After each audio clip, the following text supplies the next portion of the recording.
ఆయన నన్ను మమ్మల్ని అందరినీ మీరు నడిపించిన విధానం బట్టి మీకు వందనాలు. సకాలంలో వచ్చిన మా ప్రేమ బట్టి మీకు వందనాలు.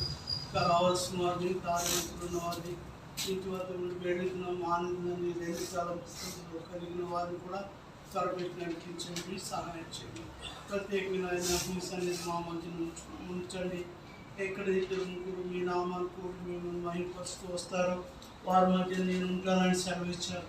అవును ప్రభా, మీరు మా మధ్యన ఉన్నవని భయంతో బడితో మీ పాసంలో మేము ఎంతో గడిపేవారుగా చేయండి. ఈ యొక్క బైబిల్ స్టడీ సమయంలో మాకు ఎంతో దీవెనకరంగా ఆశీర్వాదకరంగా మీకు మహిమకరంగా ఉండేలాగా సహాయం చేయండి. మీ దాసుడు నా తండ్రి నిలబడుచున్న మీ దాసుని అభిషేకించి వాడుకోండి. వర్తమానంతో నింపండి. మా ఆత్మీయత తీర్చండి ప్రభా. మీ అక్కడ కలిగిన ప్రజలమని మీ పాసానికి వస్తున్నాం. మా అక్కడ తీర్చండి. వాక్యంతో మేము ఆయన మా హృదయంలో భద్రపరుచుకుని యోగ్యంగా మీ కొరకు జీవించలాగిన మా యాత్ర జీవితంలో మీరు చాలా దేవుడిగా ఉంటూ కృప అనిపిస్తున్న మీ మహాదేవుని బట్టి మీకు వందనాలు. ఈ యొక్క ఆయన మేము ఇప్పుడు ప్రారంభ స్థానంలో మీరు ఏర్పాటు చేసుకున్నాం. మీకు వందనాలు. సంఘం ద్వారా జరిగిస్తున్న ప్రతి వారి కూడుకులన్నింటి కొరకై మీకు వందనాలు స్తుతులు చెల్లిస్తున్నాం. ఫ్రైడే సాటర్డే జరిగే వారి కూడుకులు కూడా సహాయం చేయండి. ప్రత్యేకంగా ప్రార్థన చేస్తున్నాము ఆయన. పాటలు ఇవ్వండి. పాటల ద్వారా మిమ్మల్ని స్తుతించి మహిమపరిచినట్లు మీ లేఖన బాధ ద్వారా కూడా మీరు మాతో మాట్లాడండి. ప్రభావ మీ మెల్లలేని స్వరము మీ ఎదగలిగినట్టు సహాయం చేయండి. వచ్చే వీళ్ళందరినీ బట్టి మీకు వందనాలు. ఆయన ఎవరన్నా పరిస్థితులు ఉండి రాలేని పరిస్థితులు ఉన్నారో వారి భాగం వారికి దయచేయమని ప్రార్థిస్తూ కనుక మీ ప్రభావం మీకు ఆలోచిస్తూ యేసుక్రీస్తు పరిశుద్ధ నామమున ప్రార్థించి అడిగి వేడుకొంచున్నాం నాయన. ఆమేన్.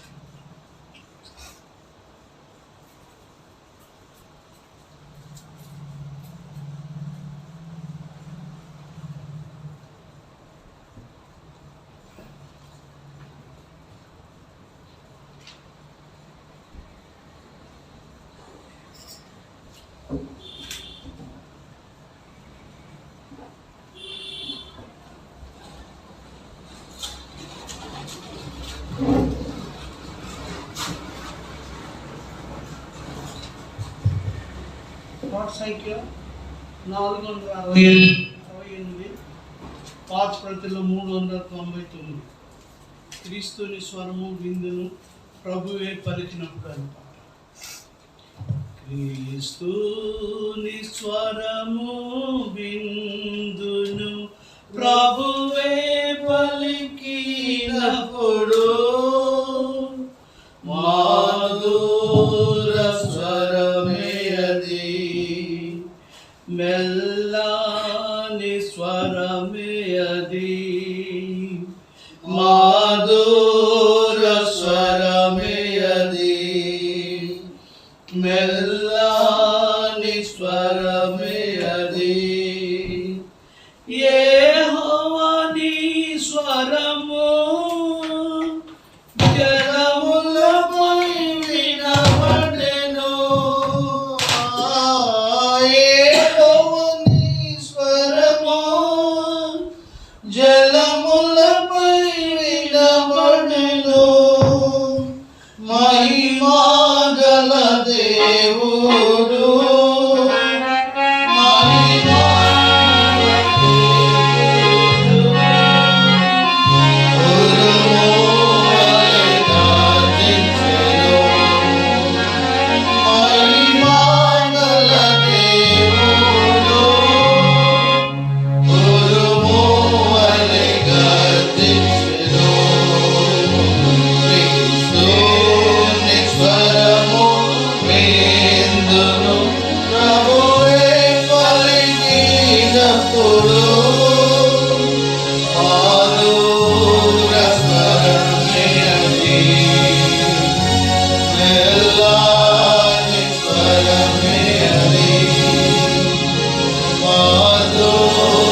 పాట సంఖ్య 477, పాత ప్రతిలో 737. నీ స్వరము వినిపించు ప్రభువా, నీ దాసుడు ఆలకించినని పాట. పల్లవి మోటో చరణము 3, 5, 7.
లాలించు ప్రభువా నీ దాసుడా లాలించు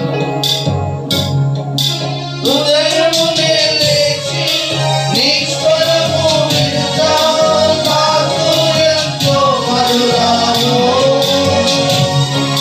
హృదయమునే లేచి నీ స్వరము వినుతా నాకు ఎంతో మధురాము దినమంతటి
పరిశుద్ధంగా బైబిల్ నుండి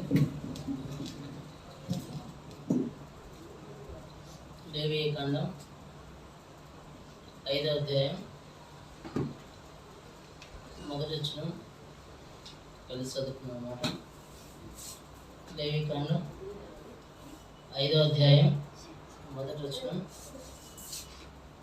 10వ వచనం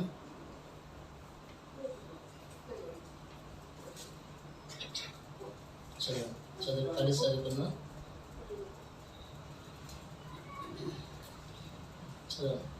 ఒకడు ఒట్టు పెట్టుకున్న వాడై తాను చూచిన దాని గురించి కానీ తనకు తెలిసిన దాని గురించి కానీ సాక్షి అయ్యుండి దాన్ని తెలియజేయక పాపం చేసిన ఎడల అతడు తన దోష శిక్ష భరించును.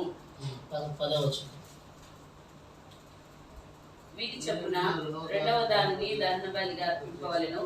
అతడు చేసిన పాపం విషయమై యాజకుడు అతని నిమిత్తము ప్రాయశ్చిత్తం చేయగా అతనికి క్షమాపణ కలుగును. 15-16 పరిశుద్ధమైన వాటి విషయంలో పొరపాటు చేసిన తాను చేసిన చెప్పున పరిశుద్ధమైన దోషమైన పొట్టేళ్లను మందలో నుండి అపరాధ పరిహారంగా తీసుకొని రావాలను. పరిశుద్ధమైన దాని విషయంలోనూ తాను చేసిన పాపములన్నిటి నష్టం ఇచ్చుకుంటాను. 5వ యాజకుడికి ఆ యాజకుడు తన అపరాధ పరిహార బలి పొట్టేళ్లను అతని నిమిత్తము ప్రాయశ్చిత్తం చేయగా అతనికి క్షమాపణ కలుగుతుంది. చివరిగా 19th verse 19వ వచనం కలిసి చదువుకున్నాను. మళ్ళీ అది అపరాధ పరిహార బలి. అతని యెహోవాకు విరోధముగా అపరాధం చేసినది వాస్తవం. చిన్న ప్రార్థన చేసుకున్నాం. మహాప్రేమ గల తండ్రి, జీవగల దేవ, కృపగల ప్రభా, ఈ సాయంకాల సమయాన బంగారు పాదములు కొన్ని స్తోత్రం చెల్లిస్తున్నాం. గడిచినటువంటి 20 మాసాలు కాపాడి 9వ మాసం చివరి బైబిల్ స్టడీలో మీరు మమ్మల్ని జ్ఞాపకం చేసుకొని సజీలంలో ఉంచి మీరు కనికరించి మీరు కృప చూపు నిదానం బట్టి స్తుస్తూ కనపరుస్తూ ఆరాధిస్తూ ఉంటున్నాం. చేరొచ్చిన బిడ్డలందరూ బట్టి వందనములు స్తోత్రములు. ఇక్కడ రావాల్సిన వారిని మార్గమందులు వస్తున్న కూడా జ్ఞాపకం సకాలంలో తీసుకురండి. మీరే కృప చూపిస్తురండి. మీ ఆత్మ నడిపింపు దేవా మీరు తీసుకురండి. మీ ఆత్మ సంచారం మమ్మల్ని తీసుకురండి. మరొక మాట నిలబడ్డాల్సిన నిష్ప్రయోజకుడును చేతకాలమాడను దుమ్ము దూరువంటి వాడిని యథార్థంగా ఎదుట సాగిలు కూడా కూర్చున్నాను. అయ్యా మీరు మాట్లాడితే తప్ప మీరు అనుగ్రహిస్తే తప్ప ఏమైనా పొందుకోలేదండి. కనికరించి మీరే సహాయపడుతున్నామని వేడుకుంటూ మీ సహాయం నిమిత్తమే యెషయా గ్రంథం 49 వచనాలు, యెహోషువ 1:9, ఇర్మియా 1:9, కీర్తన 81:10 జ్ఞాపకంగా సహాయం చేయండి. కరెంట్ను మైకుని స్వాధీనపరచుకోండి. ఆన్లైన్లో ఆఫ్లైన్లో చూస్తున్న బిడ్డలను కూడా జ్ఞాపించుకొని మీ ఆత్మ నడిపి పనికి తీస్తున్నాం వేడుకుంటూ దేవ బలహీనుని మీరే జ్ఞాపించుకొని మీరే బలపరిచి మీరే సహాయపడుతున్నామని వేడుకుంటూ దినం ఎక్కడైతే సార సంఘాలు జరుగుతున్న పరిచయం దీవించి మీరే ఆశీర్వదిస్తున్నాము. యేసుక్రీస్తు వారి నామంలో ప్రార్థిస్తున్నాం తండ్రి.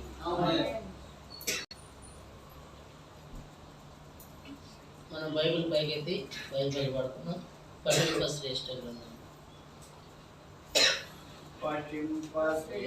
గ్రంథము బైబిల్ పఠింప శ్రేష్ఠ గ్రంథము బైబిల్ అనుదినం పఠించిన ప్రేమతోడ నడుపును ఓ పఠింప శ్రేష్ఠ గ్రంథము బైబిల్. దేవుడు గడిచినటువంటి కొన్ని వారాలు మనం లేవి కాండం మీదే ధ్యానించుకోవడానికి దేవుడు ఎంతగానో సహాయపడుతూ వస్తున్నాడు. అయితే ఈ దినము మనం లేవి కాండం 5వ అధ్యాయంలో కొన్ని సంగతులు, చివరి బలి అపరాధ పాప పరిహార్థ బలి. ఈ 5వ అధ్యాయంలో 2 కలిసి ఉన్నాయి. పాప పరిహార్థ బలి ఉంది, రెండోదిగా అపరాధ పాప పరిహార్థ బలి ఉంది. ఈ 2 సంగతులు ఈ 5వ అధ్యాయంలో దేవుడు పరిశుద్ధాత్మ దేవుడు మోసే ద్వారా రాయిస్తూ వచ్చినాడు. తిరిగి 6-7 అధ్యాయాల్లో కూడా వీటి సంగతులే ఉంటాయి. అయితే మనం ఏమైతే మొదటి అధ్యాయం నుంచి ఏమైతే నేర్చుకుంటూ వచ్చినామో అవన్నీ 6-7 అధ్యాయాల్లో కలిసి ఉంటాయి. కాబట్టి 6-7 అధ్యాయాల్లో కూడా ఈ అపరాధ పరిహార బలి గురించి కొంత ఉంటుంది. తర్వాత దహన బలి, నైవేద్య బలి, సమాధాన బలి, పాప పరిహార బలి, ఇవన్నీ 6-7 అధ్యాయాల్లో కొంత పరిశుద్ధాత్మ దేవుడు లిఖిస్తూ వచ్చినాడు. ఏదైనప్పటికీ మనం ఇది పోయిన వారము కొన్ని సంగతులు చూస్తూ వచ్చినాం. పోయిన వారం ఏదైనా మీద చూస్తూ వచ్చినాం. ఏమేమి సంగతులు మనం వింటూ వచ్చినాం పోయిన వారం? సమాజంగా చేసిన పాపము. ఒకవేళ ఆ పాపం చేసినట్లయితే అపరాధంగా ఒకవేళ మనస్సాక్షి చెప్పినప్పుడు దాని విషయమై వెళ్ళి ఒప్పుకొని యాజకుడికి సమర్పణ అర్పించాలి. తర్వాత ఇంకొక పాపం ఏం చేస్తూ వచ్చినాం? పాపం ఎవరు చేస్తే అధికారులు లేదా అధిపతులు చేసిన పాపం. ఈ 5వ అధ్యాయంలో మనం మొదటి నుంచి 19 వరకు మనం చదివితే అనుకోకుండా జరిగినటువంటి ప్రమాదాలు లేదా ప్రమాదశాత్తు చేసినటువంటి పాపాలు ఇవన్నీ మనకు కనబడతాయి. అనుకోకుండా జరిగినటువంటి ప్రమాదాల గురించి, రెండోది ప్రమాదశాత్తు చేసినటువంటి పాపాల గురించి, ఇంకా చూస్తే దాంతోపాటు వాటి కొరకు అర్పించవలసిన బలులు ఏంటి, వాటి సంగతులు ఏంటి అని మనం 5వ అధ్యాయంలో మనం కొన్ని నిమిషాలు ఇప్పుడు దాన్ని చూద్దాం. సమయానికి ప్రోత్సాహమైతే సకాలంలోనే ముగించుకోవడానికి మనం ప్రయత్నం చేద్దాం. ఇక్కడ మొదటి వచ్చినాం మనం చదువుతూ వచ్చినాం. ఈ 4వ అధ్యాయంలో మనం పాప పరిహార బలి యొక్క విలువ లేదా దాని యొక్క నియమాలు ఏమిటో చూస్తూ వచ్చినాం 4వ అధ్యాయం మొత్తం మీద. 5వ అధ్యాయంకి వస్తే పాప పరిహార బలి క్రియారూపకంగా పాపాలు చేస్తే ఎలాంటి బలులు అర్పించాలి, క్రియల మూలంగా ఇక్కడ వాటితో పాటు అపరాధ పాప పరిహార బలి గురించి కూడా రాస్తూ వచ్చినాడు. మొదటగా పాప పరిహార బలిలో మనిషి స్వభావ రీత్యా పాపం చేస్తూ వచ్చినాడు, తర్వాత అజ్ఞాన గురువును పాపం చేస్తూ వచ్చినాడు, ఈ సంగతులు ఉంటాయి. అది ఈ 5వ అధ్యాయంకి వస్తులకే దాని విషయమై క్రియారూపకంగా చేసిన పాపం. క్రియ అంటే పని. యాక్చువల్గా మనం స్వేచ్ఛగా చేసే పాపం వేరు, క్రియారూపకంగా మన స్వభావరీత్యా చేసే పాపం వేరు, తర్వాత క్రియారూపకంగా చేసే పాపము వేరు.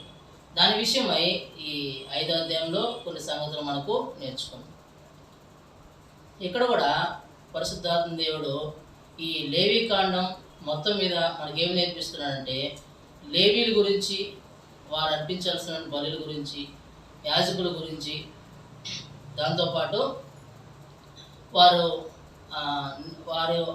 ఇశ్రాయేలు జనులు ఏవైతే వారి నిమిత్తమే కాకుండా నూతన నిబంధనలో మన నిమిత్తమే కూడా ఎలాంటి విషయాలు నేర్చుకోవాలా, ఎలాంటి సంగతులు నేర్చుకోవాలని అనే మాటలు ఇక్కడ మనం ఈ లేవికాండం మొత్తం మీద మనకు దేవుడు వివరిస్తుంటున్నాడు.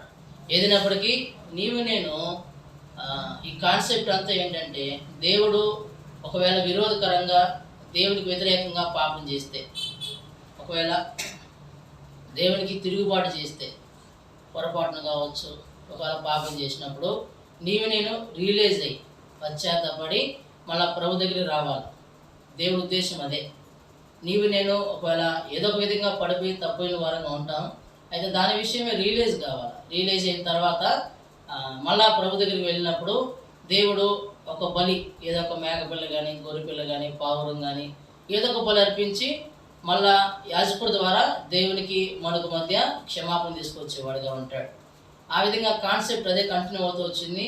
ఇక్కడైతే ఈ 5వ అధ్యాయంలో అనుకోకుండా జరిగిన ప్రమాదాలు లేదా ప్రమాదవశాత్తు చేస్తూ వచ్చిన పాపాలు, వాటికి ఎలాంటి బలులు అర్పించాలి, దాని కొరకు క్రియారూపకంగా ఏ విధంగా వీళ్ళు పాపం చేస్తూ వచ్చినప్పుడు ఎలాంటి పాపాలు మనం వాటి నిమిత్తమై బలి అర్పించాలా అనే సంగతులు ఇక్కడ కనబడుతూ వచ్చినాయి. మొదటగా చూడండి, మొదటి వచ్చిన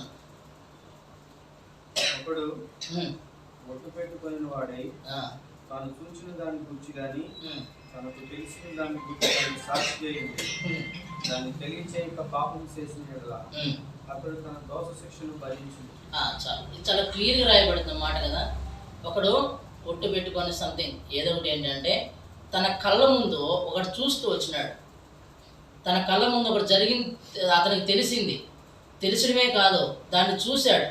చూసిన తర్వాత నాకు తెలియదు, నాకు సంబంధం లేదు, ఎవరో చేశారు, ఎవరో అర్పించారు, నాకెందుకులే.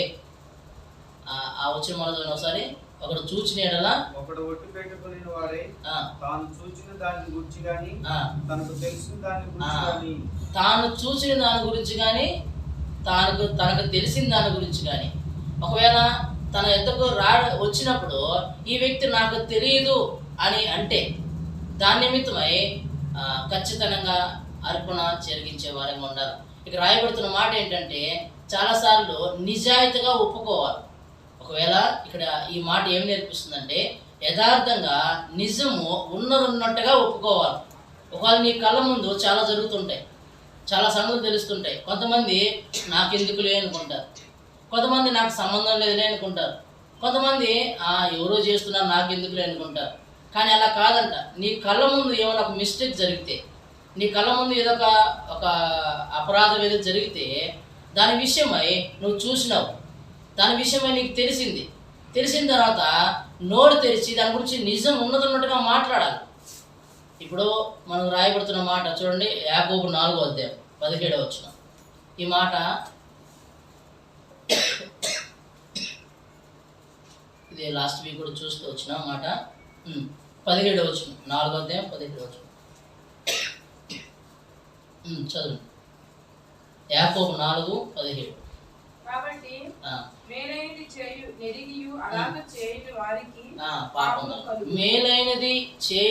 ఎరిగియు అలాగూ చేయని వారికి ఏమొస్తుంది? పాపం. మేలైనది అంటే వాస్తవంగా తన కళ్ళ ముందు ఒకటి చూసినాడు, అది చెప్పాలని తెలుసు, అది తప్పని తెలుసు. తెలిసినప్పటికీ అది చెప్తే వాస్తవంగా తన నిజాయితీ బయటపడుతుంది. మంచిదే, నిజం ఉన్నట్టుగా ఒప్పుకుంటున్నాడు, మంచిదే. కానీ అలా కాకుండా అది చేయకుండా నాకు ఎందుకులే అనుకుంటే ఖచ్చితంగా అది దాని విషయమై దోష శిక్ష అర్పించాలి. ఇక్కడ చేరొచ్చిన మన జీవితంలో ఇప్పుడు ప్రభు యేసుక్రీస్తు వారు నూతన మీదకి వస్తేకి ఆయన పొంతు పిలాతు దగ్గర నిలబడినప్పుడు అక్కడ ఆయన వచ్చి తీర్పులో నిలబడ్డాడు. నిలబడిన తర్వాత అక్కడ ఒక ప్రధాన యాజకుడు వచ్చి ఆయన ఎవరు పిలాతు ఎన్ని అడిగినా చెప్పలే యేసు ప్రభు. ఒక ప్రధాన యాజకుడు వచ్చి నేను ఆన పెడుతున్నాను, ఒట్టు పెడుతున్నాను, నువ్వెవరో చెప్పు అంటాడు. అప్పుడు యేసుక్రీస్తు వారు స్పష్టంగా ఉన్నట్టుగా నేను మనుష్య కుమారుడు చనిపోయి తిరిగి పైకెత్తబడి తండ్రి కుడిపాసం ఉండబోతున్నాడు, నేను సత్యంలో ప్రకటించడానికి ఈ లోకానికి వచ్చినానని ఆయన ఉన్నట్టుగా నిజాన్ని ఒప్పుకుంటూ వచ్చినాడు. నిజంగా ఆ దినాల్లో చాలామంది వాళ్ళకు చూసినా తెలిసినా నాకెందుకు అనుకుంటూ వస్తున్నారు. అది తెలియకపోయినా దాని విషయమై వాళ్ళు రిపెండెన్స్ కావట్లేదు. నిజంగా నా జీవితంలో కూడా యేసు ప్రభు సత్యం ఉన్నట్టుగా మాట్లాడుతున్నాడు. నువ్వెవరివి ఒట్టు పెట్టి చెప్పినాడు ప్రధాన యాజకుడు, ఆన పెడుతున్నాను, నువ్వెవరో చెప్పంటే అప్పుడు అన్నాడు నేను మనుష్య కుమారుడు పైకెత్తబడి తండ్రి కుడిపాసం రావడానికి ఈ లోకంలో వచ్చినాను. ఉన్నట్టుగా క్లియర్గా మాట్లాడుతూ వచ్చినాడు. సత్యాన్ని ప్రకటించడానికి నేను వచ్చినానని యేసుక్రీస్తు వారు చెబుతూ వచ్చినాడు. నా జీవితంలో ఈ విషయంలో మనం ఏం నేర్చుకోవాలంటే నీ కళ్ళ ముందు చాలా జరుగుతుంటాయి, నీ కళ్ళ ముందు చాలా చూస్తుంటావు, నీ కళ్ళ ముందు నీకు చాలా తెలుసుంటాయి. దాని విషయమై నువ్వు వెనకంజి వేయకూడదు. వెనకంజి వేయడానికి ఛాన్స్ లేదు. ఎందుకంటే ఆ రాయబడుతున్న మాట తెలియక నువ్వు మౌనంగా ఉంటే కాదు, కానీ నిజం ఉన్నట్టుగా మాట్లాడాలి. అందుకే చూడండి, 1 రాజులు 8వ అధ్యాయం 31-32 వచనంలో సొలొమోను ప్రార్థనలో ఒక మాట చేస్తాడు. 1 రాజులు 8వ అధ్యాయము 31-32 వచనాలు. ఎవడైనాను తన పొరుగువానికి అన్యాయం చేయక అతని చేత ప్రమాణం చేయించుటకు అతని మీద ఒట్టు పెట్టుకునేలా అతడు ఏమనుబంధు నీ బలపీఠం మీదటను ఆ ఒట్టు పెట్టుకున్నప్పుడు నీవు ఆకాశం ముందు విని నీ రాష్ట్రకు న్యాయం తెచ్చి ఆడి చేసిన వారి తల మీదికి శిక్ష రప్పించి నీతి పరి నీతి చొప్పున వారికి ఇచ్చి వారి నీతిని చేయము. చాలా క్లియర్గా తన ప్రార్థన చేస్తూ వచ్చిన మాట ఇదే. ప్రభువా, నువ్వు ఆకాశం నుంచి ప్రతి చూస్తున్నావు. ఒకవేళ ఎవరన్నా అన్యాయంగా నీతిమంతుల మీద నేరారోపణ చేసినప్పుడు దాని విషయమై యథార్థంగా ఒప్పుకోవాలి, ఉన్నతున్నట్టుగా మాట్లాడాలి. నిజంగా చాలాసార్లు మన జీవితంలో ఏం చేస్తూ వస్తామంటే, మన జీవితంలో జరుగుతున్నప్పుడు కూడా నాకెందుకులే, చూసినా తెలిసినా కూడా చాలాసార్లు నిజం ఉన్నట్టుగా మాట్లాడు. వాళ్ళ శ్రమ వచ్చినప్పుడు, బాధలు వచ్చినప్పుడు మన జీవితంలో అలాంటి ప్రార్థన, అలాంటి మనస్తత్వం మనలో ఉండదు. ఆ దినాల్లో చాలామంది చేస్తూ వచ్చినారు. ఇది అనుకోకుండా జరిగినటువంటి ప్రమాదం, లేదా ప్రమాదం జరిగిన పాపాలలో ఇది ఒక భాగం. వాళ్ళ కంటికి చూస్తున్నారు, తెలిసింది కానీ చెప్పట్లేదు. తెలియక మౌనంగా ఉన్నప్పుడు ఖచ్చితంగా దోష శిక్ష అనుభవించాలి. దాని విషయమై బలి అనేది అర్పించాలి. చేరొచ్చిన మన జీవితంలో కూడా ప్రభు యేసుక్రీస్తు వారి లోకానికి వచ్చిన తర్వాత ఆయన ఆరంభం నుంచి ముగింపు వరకు తన నోటి వెంట నిజం, యథార్థ తప్ప ఇంకేం మాట్లాడట్లేదు. చూడండి, సామెతల గ్రంథం 8వ అధ్యాయం 6-7 వచ్చిన యేసుక్రీస్తు వారు చేస్తూ వచ్చిన మాటల్లో ఆయన తన కళ్ళ ముందు కనపడిన ఏం కనపడిన ఎలాంటి మాటలు మాట్లాడుతున్నాడు చూడండి.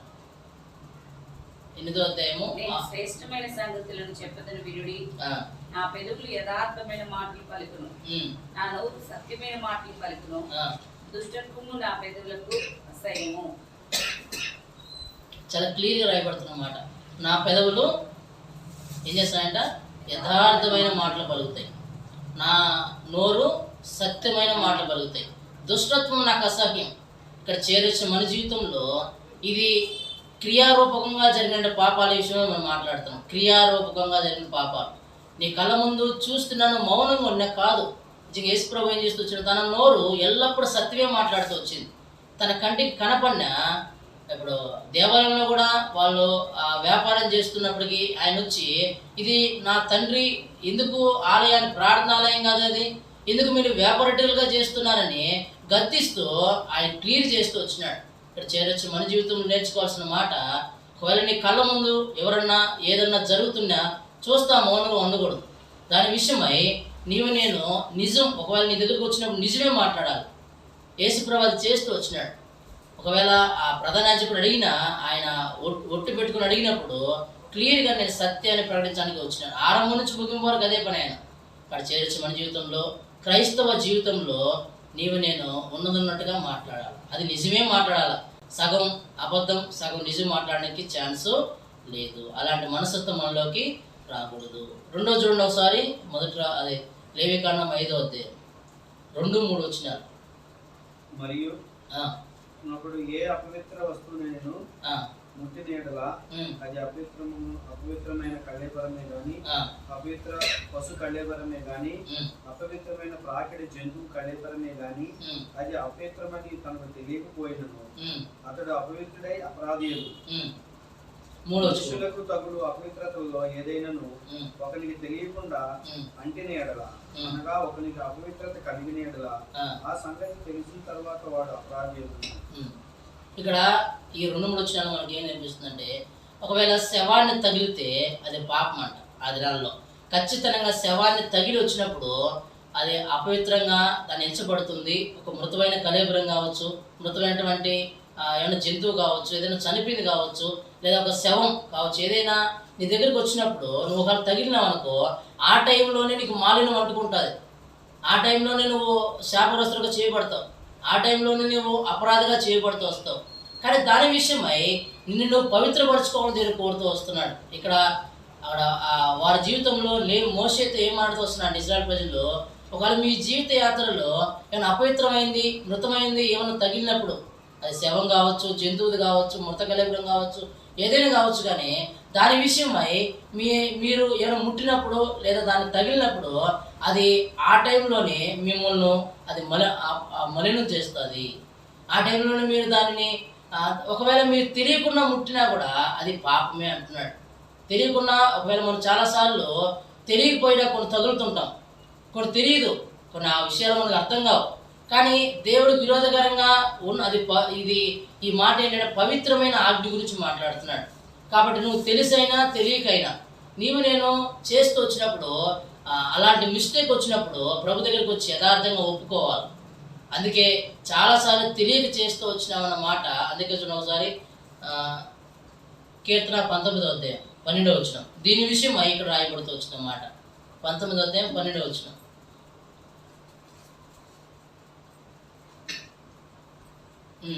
తన తన పొరపాట్లు కనుగొనగలవాడు.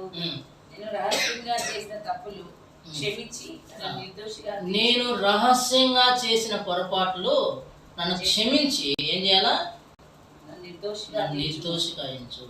రహస్యంగా తెలియక ఎన్నో చేస్తుంటారు, తెలియక ఎన్నో శవాలను కానీ మృతకులను మీరు ముడుతుంటారు, తెలియక ఎన్నో పనులు మీరు చేస్తుంటారు. దాని విషయమై ప్రభు దగ్గర పశ్చాత్తాపడాలా, దాని విషయం ప్రభుని క్షమించమని అడగాల. చాలాసార్లు మనం తెలిసిందాన్ని అడుగుతుంటాం, తెలియక చాలా చేస్తుంటారు, తెలియక చాలా పనులు మనము దేవునికి విరోధకరమైన పనులు చేస్తూ వచ్చుంటాం. దాని విషయమై దేవా ఈ పొరపాట్లు నాకు తెలియదు, కానీ రహస్యంగా నేను ఎన్నో చేస్తూ ఉండొచ్చా, కానీ దాని విషయమై నిధులు సాగిలు పడుతున్నాను, దాని విషయమై నీదుట పశ్చాత్తాపడుతున్నాను, దయతో నన్ను క్షమించని తెలియక చేసిన పాపాల విషయమే కూడా ప్రభు దగ్గర రావాలి.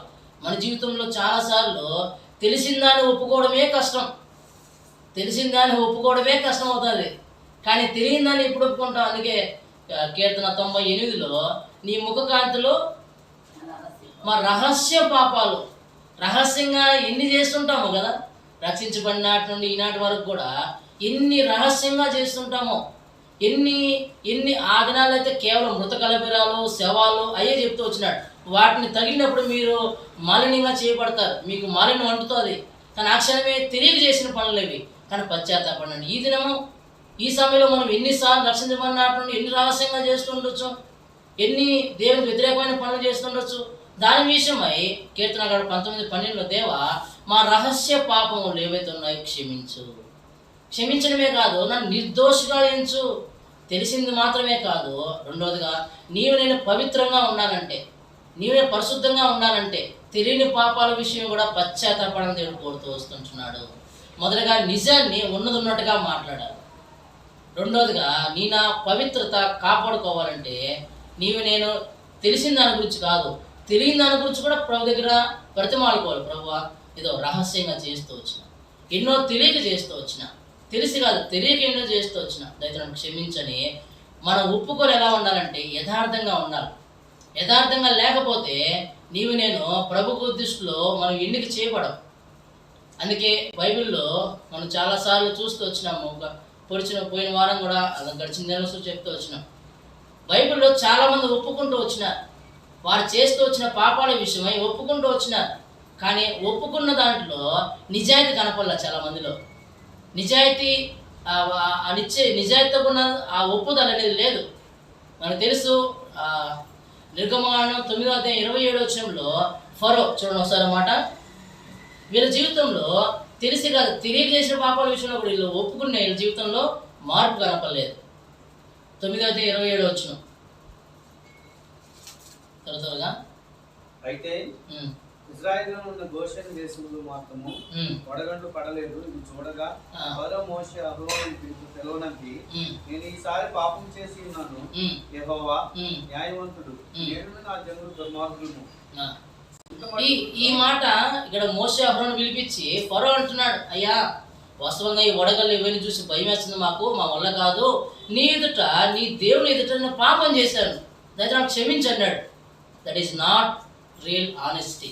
అక్కడ నిజమైనటువంటి పశ్చాత్తాపం లేదు, అక్కడ నిజాయితీతో ఉన్న పశ్చాత్తాపం లేదు. తర్వాత మళ్ళీ 10:10 కూడా మోషేని అహరోను త్వరగా పిలిపించి నీ దేవుడిని యెహోవా ఎదుట పాపం చేశాను నేను అన్నాడు, కానీ తనలో నిజమైన పశ్చాత్తాపం లేదు. ఒకవేళ నీ నా జీవితంలో ఉన్నట్టుగా మాట్లాడాలి, ఒకవేళ రహస్యంగా తెలియక ఏమైనా చేసిన పాపాల విషయమై ప్రభు దగ్గర ఒప్పుకునే విషయం నిజాయితీ ఉండాలి. నిజాయితీ లేకపోతే దేవుడు దాన్ని అంగీకరించేవాడుగా ఉన్నాడు. ఫరో తన జీవితంలో ఒప్పుకున్నాడు, కానీ నిజాయితీ లేదు దాంట్లో. తర్వాత కొంచెం ముందుకు రాగలిగితే సంఖ్యాకాండం 22:32-33 చూస్తే చూడండి ఒకసారి. సంఖ్యాకాండం 22:32-33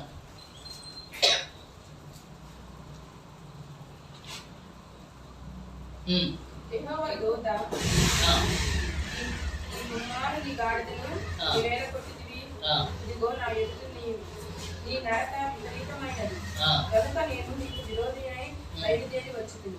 నా గాడిద నన్ను చూచి ఈ ముమ్మారు నా ఎదుట నుండి తొలగెను.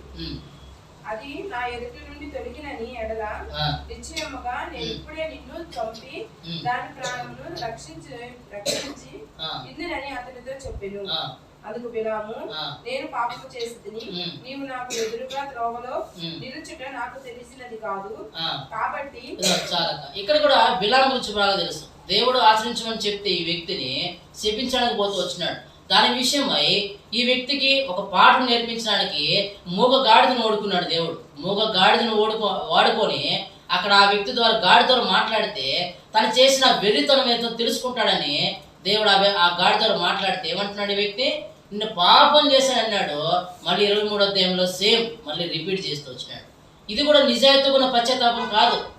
ఏదో సమస్య వచ్చిందని, ఏదో ఆ క్షణమే నీకు తెలిసిందని, ఆ టైంలో యథార్థత లేకుండా, నిజాయితీ లేకుండా ప్రభు దగ్గరికి వెళ్ళి పశ్చాత్తాపడితే దేవుడు దాన్ని అంగీకరిస్తాడో లేదని చూడాలి మన జీవితంలో. ఫరో ఒప్పుకున్నాడు కానీ నిజాయితీ లేదు దాంట్లో. మళ్ళీ సేమ్ రిపీట్. రెండోసారి బిలాం జీవితంలో కూడా చూస్తే నా ఎదుట నీ పాపం ఎంతో విపరీతమైంది, నేను చెప్పింది చేయట్లేదు నువ్వు అని చెప్పినప్పుడు కూడా ఆ టైంలో ఉన్న పశ్చాత్తాపడే ఒప్పుకుంటాడు అనుకుంటే అంటున్నాడు, అయ్యా నేను పాపం చేశాను అంటున్నాడు కానీ అందులో నిజాయితీ లేదు. దేవుడు దాన్ని అంగీకరించలేదు దాన్ని.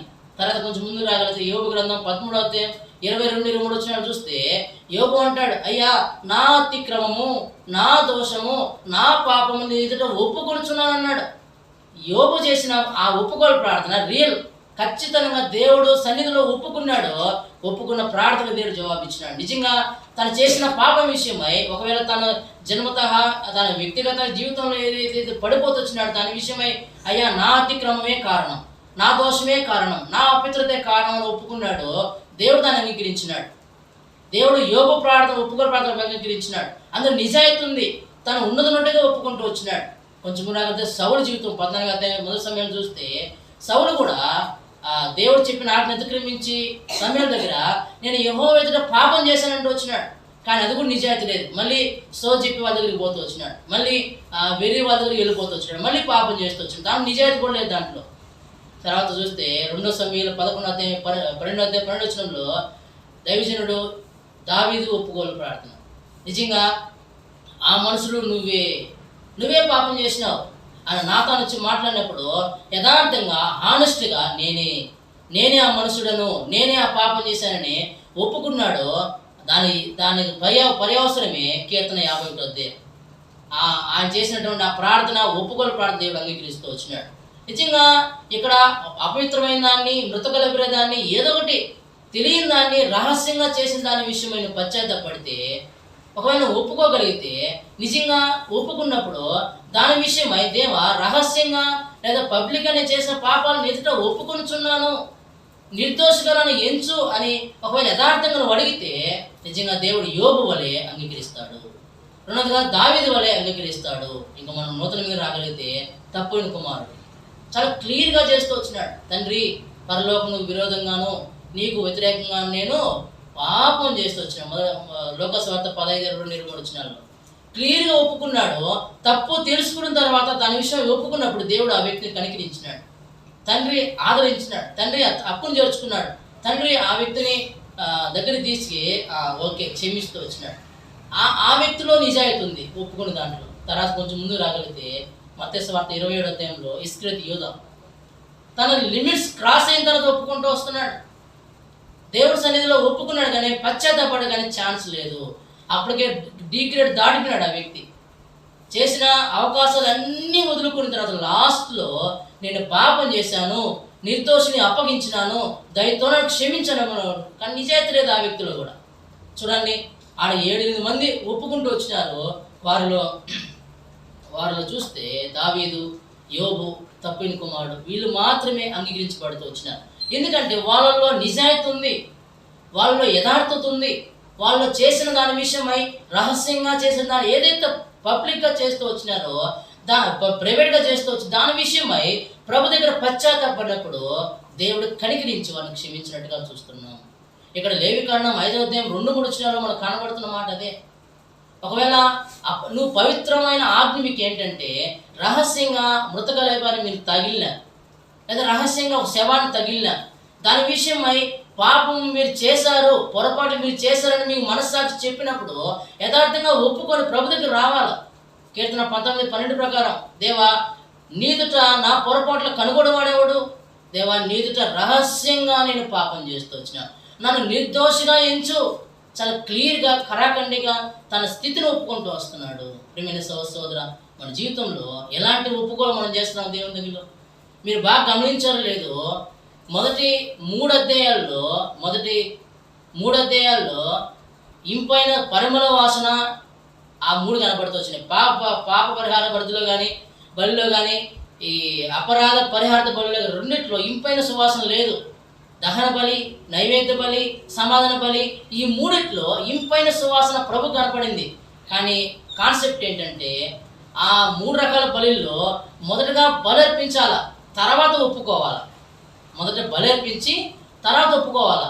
కానీ ఈ పాప పరిహార్థ బలి, అపరాధ పరిహార్థ బలిలో మొదటగా ఒప్పుకోవాలా, తర్వాత బలర్పించాలి. ఇది మనం ఈ కాన్సెప్ట్ అర్థం కావాలి. ముందు మూడిట్లో మొదటగా బలర్పించాలి, తర్వాత మేము పాపం చేసామని క్షమించంటే వాళ్ళు క్షమిస్తారు యాజకుడు. ఈ 2 రకాల బలిలో మొదటగా నువ్వు ఒప్పుకోవాలా, నీ స్థితిని బట్టి, నీ జీవితాన్ని బట్టి నువ్వు ఒప్పుకోవాలా, తర్వాత బలర్పించాలి. అందుకే చూడండి, మత్తయి సువార్త 5వ అధ్యాయం 23-24 వచ్చిన,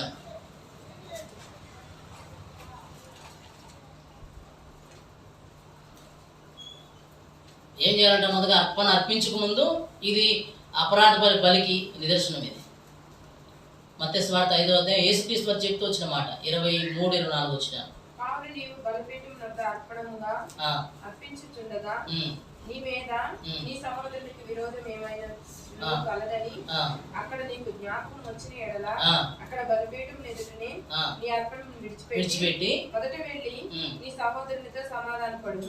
అది కరెక్ట్. ఫస్ట్ ఏంటంటే బలిపీఠం మీద నువ్వు అర్పణ అర్పించక ముందు ఒకవేళ నీ మనస్సాక్షి నీ జీవితంలో నేరారోపణ చేసినప్పుడు, పలానా టైంలో పలానా డేట్న పలానా సహోదరుని నేను గాయపరిచాను, నేను బాధ పెట్టానని నీ మనస్సాక్షి నీకు చెప్పినప్పుడు బలి అర్పణ అక్కడే పెట్టేసి ఫస్ట్ నువ్వు వెళ్ళి ఆమెతో లేదా ఆయనతో సమాధాన పడి వచ్చి బలి అర్పించు. అది యేసుక్రీస్తు వారు మొట్టమొదటి ప్రసంగంలో చెప్పిన మాట. దేని విషయం అంటే పాప పరిహార్థ బలి లేదా అపరాధ పరిహార్థ బలి నిమిత్తమే మాట్లాడుతూ వచ్చినాడు. అనగా ఇక్కడ బలి అర్పించక ముందు మొదట ఒప్పుకోవాలి, ఒప్పుకున్న తర్వాత వెళ్ళి బలి అర్పించాలి. నేను చాలా బాధ ఒకసారి, అంటే నేను పాయింట్ ఆఫ్ వ్యూ చాలాసార్లు ఏంటంటే ఆదివారం అనగా శనివారం వచ్చి పట్టుకుంటున్నాం, బ్రదర్ క్షమించండి బ్రదర్ తప్పించండి బ్రదర్, నీకు ఆల్రెడీ నువ్వు తప్పు చేశాను చెప్పింది సోమవారం తెలుసుంటుంది, మంగళవారం తెలుసుంటుంది. కానీ శనివారం దాకా లేని రిపెంటెన్స్ సండే మార్నింగ్ బల తీసుకోవాలి. ఆ టైంలో బల తీసుకోవాలంటే సమాధానం లేకుండా అప్పుడు తెలిసిందా? That is wrong. అది ఒకవేళ నీ మనస్సాక్షి నీకు గద్దించినప్పుడు ఇప్పుడు తప్పు చేశాను నీ మనస్సాక్షి చెప్తుండదు అప్పుడే. ఆ టైంలో వెయిట్ చేయకూడదు. వారం 10 రోజులు వెయిట్ చేసిన తర్వాత అది అంటే బల్ల తీసుకోవడం కొరకు పశ్చాత్తాపడాలి. పోయి బల్ల తీసుకోకపోతే కాదు.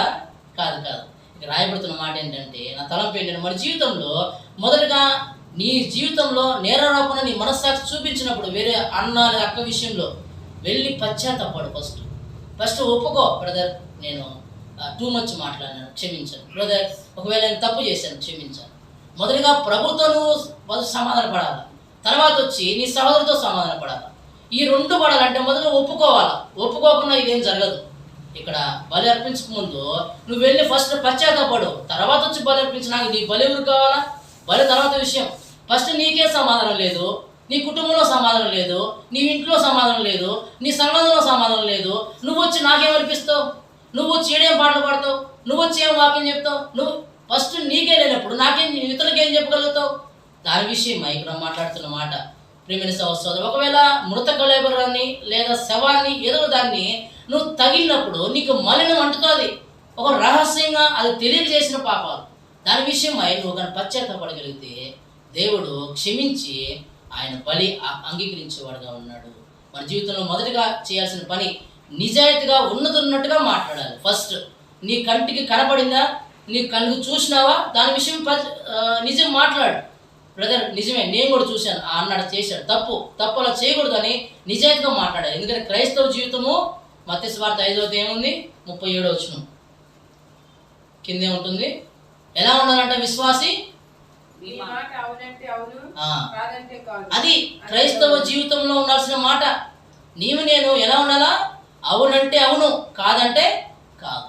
అది రక్షించబడి విశ్వాసం నేర్చుకోవాల్సిన మాట. నీవు నేను అబద్ధాలు మాట్లాడడం లేదు. నీవు నేను కబుర్లు చెప్పి వాళ్ళు మాయం చేసి డిఫరెంట్ వేలు తీసుకోవడం లేదు. ఏదంటే నీవు నేను యథార్థంగా ఉన్నట్టుగా మాట్లాడాలి. అవునంటే అవును, కాదంటే కాదు. అది క్రిస్టియన్ లైఫ్ మనం నేర్చుకోవాల్సిన మాట. ప్రియమైన సహోదర, క్రీస్తు సారిపుత్రుడిని మనం పోవాలంటే, క్రీస్తును పోలి మనం నడవాలంటే, ఈ చిన్న చిన్న క్రియారూపంగా చేసిన పాపాల విషయమై పశ్చాత్తాపడి ప్రభుతో సమాధాన పడుతూ, విశ్వాసంతో సమాధాన పడుతూ నీవు బలర్పించడానికి ముందుకెళ్ళాలి. వారు ఆ దినాల్లో పాప పరిహార్థ బలి క్రియారూపకంగా చేసినప్పుడు, అపరాధ బలి క్రియారూపంగా చేసినప్పుడు అది ఉన్నట్టుగా మాట్లాడుకోవడం కానీ, వ్యర్థమైంది లేదా అపవిత్రమైంది తగిలినప్పుడు కానీ, రహస్యంగా తెలిగి పాపం చేసిన విషయాలు కానీ, దీని విషయమై పశ్చాత్తపడాలా లేదా ఒప్పుకోవాలా, ప్రభుత్వ సమాధాన పడాలా. అక్కడ ఉన్న వారితో సమాధానం. అప్పుడు యాజకుడు ఏం చేస్తారంటే ఒక బలి పశువును లేదా ఒక దాన్ని తీసుకొచ్చి, నిజమే ప్రభా, ఈ వ్యక్తి నిజం చూసినాడు, నిజం తెలిసింది, అయినా ఈ వ్యక్తి ఆడ మాట్లాడలేదు, దాని విషయం ఐదు ఈ బలి అర్పిస్తున్నానని యాజకుడు సేమ్ మన బలి అంతే, సేమ్ రొటీనే. ఒక బలి తీసుకొచ్చి ఆ బలి అర్పిస్తాడు, ఆ రక్తాన్ని ప్రోక్షిస్తాడు, ఆ మిగిలిన రక్తాన్ని బలిపెట్టి కింద పోస్తాడు, తర్వాత మిగిలిన దాన్ని అక్కడ కాల్చేస్తాడు. సేమ్ రొటీనే. అలాంటి అనుభవంలో ఉన్నప్పుడు తెలిసినప్పుడు దాని విషయం పశ్చాత్తాపడుతూ ఉంటున్నారు. చూడు తర్వాత 4వ వచనం ఏంటంట? 4వది లేవికాండం 5వ అధ్యాయం 4వ వచనం. కీడైనను మేలైనను మనిషి వ్యర్థముగా ఒట్టు పెట్టుకుని చేసేదమని పలుకు మాటల్లో మరి దేనిని యోచింపక చేసేదని అప్పుడు పెదవులతో వ్యర్థముగా ఒట్టు పెట్టుకుని ఎడలా అది తెలిసిన తర్వాత వాడు అపరాధి. చాలా క్లియర్ రాయబడుతున్న మాట ఏంటంటే, చాలా మంది ప్రామిస్ చేస్తారు, చాలా మంది ప్రమాణం చేస్తారు, చాలాసార్లు నీతో ఉంటాను, నీతో నడుస్తాను, లేదా ఇదో వాగ్దానం చేస్తున్నాను, ఇదో నీతో అక్కడికి వస్తాను, ఇక్కడికి వస్తానని చాలాసార్లు చాలా విధాలుగా కొంతమంది ఒట్టు పెట్టుకుంటారు. ఆ ఒట్టిలో అది కూడా నిజాయితీ ఉండాలి, యథార్థం ఉండాలి ఆ ఒట్టిలో.